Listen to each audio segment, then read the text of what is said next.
સૌથી પહેલા વાત કરીએ રાજકોટની। રાજકોટમાં કલેક્ટર કચેરીએ માલધારી વસાહતનો વિરોધ કરવા પહોંચેલા 2 ખેડૂતોની છાતીમાં દુખાવાના કારણે મોત થયા છે।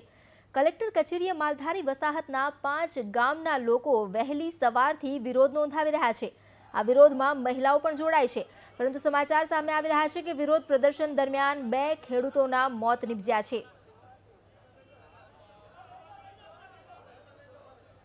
રાજકોટમાં આજે સવારથી જ કલેક્ટર કચેરી ખાતે બળદગાડા લઈને ખેડૂતો પોતાનો વિરોધ નોંધાવી રહ્યા છે। ઉગ્ર રજૂઆત સાથે તેઓ રાજકોટ કલેક્ટર કચેરી આવી પહોંચ્યા હતા અને કલેક્ટરને આવેદનપત્ર પણ આપ્યું, પરંતુ સવારથી ચાલી રહેલા આ આંદોલન દરમિયાન 2 લોકોને છાતીમાં દુખાવો થવાની ફરિયાદ હતી અને એને કારણે તેઓનું મોત થયું હોવાના સમાચાર છે। વિરોધ કરવા આવેલા માલધારીઓ પૈકીના 2 લોકોને છાતીના દુખાવાને કારણે મોત થયા હોવાની ખબર મળી રહી છે।